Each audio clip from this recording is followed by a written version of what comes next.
ನೀರಾವರಿ ಕಚೇರಿಯಲ್ಲಿ ಡಾಕ್ಟರ್ ಬಾಬಾ ಸಾಹೇಬ್ ಅಂಬೇಡ್ಕರ್ ಅವರ ಭಾವಚಿತ್ರಕ್ಕೆ ಅಪಮಾನ ಮಾಡಿದ್ದಕ್ಕೆ ಅಧಿಕಾರಿಗಳಿಗೆ ತಕ್ಷಣ ಮೇಲಾಧಿಕಾರಿಗಳು ನವಲಗುಂದ ತಾಲೂಕಿನ ಅಳಗವಾಡಿ ಗ್ರಾಮದಲ್ಲಿರುವ ನೀರಾವರಿ ಇಲಾಖೆಯ ವಲಯ 1ರ ಸಹಾಯಕ ಕಾರ್ಯನಿರ್ವಾಹಕ ಎಂಜಿನಿಯರ್ ಕಚೇರಿಯಲ್ಲಿ ಡಾ.ಬಿ.ಆರ್. ಅಂಬೇಡ್ಕರ್ ಹಾಗೂ ಕನಕದಾಸರ ಭಾವಚಿತ್ರವನ್ನು ಉಲ್ಟಾ ಇಟ್ಟಿರುವುದಕ್ಕೆ ಆಕ್ಷೇಪ ವ್ಯಕ್ತಪಡಿಸಲಾಗಿದೆ.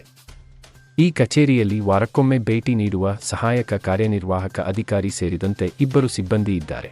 ಅಂಬೇಡ್ಕರ್ ಹಾಗೂ ಕನಕದಾಸರ ಭಾವಚಿತ್ರಗಳನ್ನು ಉಲ್ಟಾ ಇಟ್ಟು ಅಪಮಾನ ಮಾಡಿದವರ ವಿರುದ್ಧ ಕ್ರಮವಹಿಸಬೇಕು ಎಂದು ಕರ್ನಾಟಕ ರಾಜ್ಯ ದಲಿತ ಸಂಘರ್ಷ ಸಮಿತಿ ಮಹಿಳಾ ತಾಲೂಕಾ ಅಧ್ಯಕ್ಷೆ ಹಾಗೂ ಜಿಲ್ಲಾ ಸಂಚಾಲಕರಾದ ಕಾಶಿನಾಥ್ ಕಾಳೆ ಮತ್ತು ನಂದಿನಿ ಹಾದಿಮನಿ ಆಕ್ರೋಶ ವ್ಯಕ್ತಪಡಿಸಿದ್ದಾರೆ. ನವಲಗುಂದ ತಾಲೂಕಿನ ಅಳುಗವಾಡಿ ಗ್ರಾಮದ ನೀರಾವರಿ ಕಚೇರಿಯಲ್ಲಿ ಡಾಕ್ಟರ್ ಬಾಬಾ ಸಾಹೇಬ್ ಅಂಬೇಡ್ಕರ್ ಅವರ ಭಾವಚಿತ್ರಕ್ಕೆ ಅಪಮಾನ ಮಾಡಿದ್ದಕ್ಕೆ ನಮ್ಮ ಕರ್ನಾಟಕ ರಾಜ್ಯ ದಲಿತ ಸಂಘರ್ಷ ಸಮಿತಿ ವತಿಯಿಂದ ಖಂಡಿಸುತ್ತೇವೆ. ತಕ್ಷಣವೇ ಸಂಬಂಧಪಟ್ಟ ಅಧಿಕಾರಿಗಳಿಗೆ ನೋಟಿಸ್ ಜಾರಿ ಮಾಡಬೇಕು. ಮಾಡದೇ ಹೋದರೆ ನಮ್ಮ ಸಮಿತಿ ವತಿಯಿಂದ ಉಗ್ರವಾದ ಹೋರಾಟ ಮಾಡಬೇಕಾಗುತ್ತದೆ.